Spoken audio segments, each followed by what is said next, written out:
What I do want to focus on is on the intercultural philosophy and why we chose this approach.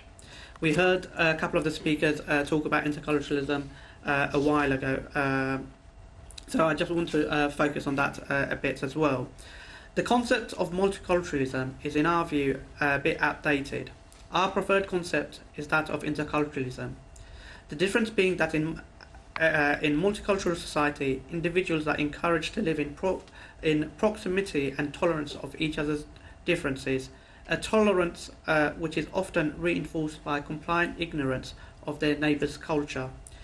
We envisage a society in which individuals would not simply be expected to exercise tolerance of perceived differences, or indeed celebrate them, but would instead be encouraged to gain real understanding of each other's faiths and cultures, to the degree of being able to identify the many overlaps that actually exist, the commonalities we all share irrespective of race, culture and background.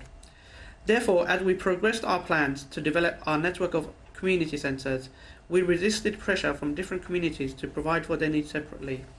We found that by persisting with our intercultural approach, we could more effectively promote cross-cultural cohesion and build cohesive communities that positively share their commonalities. The development of the new community centres in Bow was the ideal opportunity to put into practice our intention to create a platform to promote and encourage intercultural joint working. We are not opposed to multiculturalism, as it has created a vibrant, diverse society which benefits us all. For us, interculturalism is a methodology, a way to consolidate and refresh the benefits of the multicultural society we live in. Similarly, the phrase active citizenship has now been widely adopted, but in fact is indicative of our quandary. It means so many different things to different people, and as a result, using the concept as a tool for societal cohesion can be fraught with misconception and uncertainty.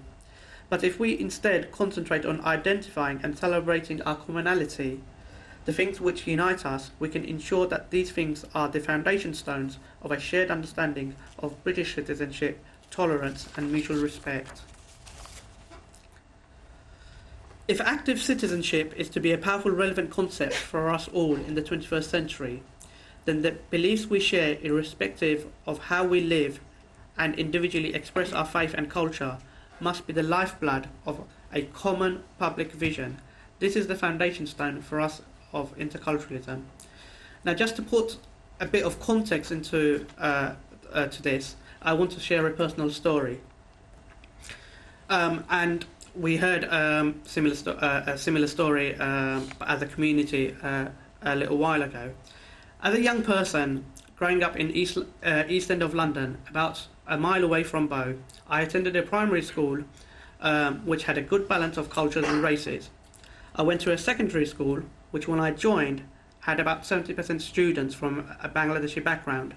However, by the time I left the school, that figure rose to about 98% Bangladeshi, with the remainder mainly from a Somali background. Outside school, most of my social time was spent at the local youth centre that I attended and spent many hours in. Within the youth centre, the management, staff and volunteers were all from a Bangladeshi background, and naturally all the young people that attended were too from a Bangladeshi background. Now you may say, well, what's wrong with that? It's just the way the community makeup was in that school and the youth centre. Well, the problem is, I, along with these other young people, grew up as young men living in what is meant to be a multicultural society, but we had very little or no interaction with any other cultures. I got my knowledge of the white English community from EastEnders. Indian people, and about the Indian community from Bollywood films. Now, those of you who watch EastEnders and those of you who may watch Bollywood films, you can imagine how distorted my view of the white and English community was. I had to make a lot of adjustments, often at great difficulty, to then fit into the wider society when I started work, where there was, of course, people from all different backgrounds. And I guess many of the other young people that I grew up with had to do the same, some successfully and some others not so successfully. In my point of view, this was the direct result of the application of the multicultural policy that was being implemented, where there was a desire to cater to the needs of specific communities without having any long-term thoughts about the impact single-issue funding and single-issue projects were having on the wider community. Now, this brings me neatly onto the issue of single-issue funding, which is something that you may have read about, heard about, and debated about recently. Intercultural approach doesn't mean that we don't or won't support single-issue projects and proposals. Far from it. Events and circumstances demand that we are flexible in our approach and consider all requests on an open mind.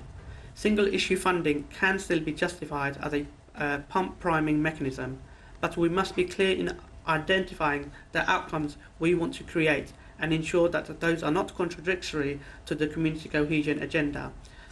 There must be a clear strategy at some point where there is single-issue funding provided, that the beneficiaries of those single-issue funding are actually integrating with the wider society.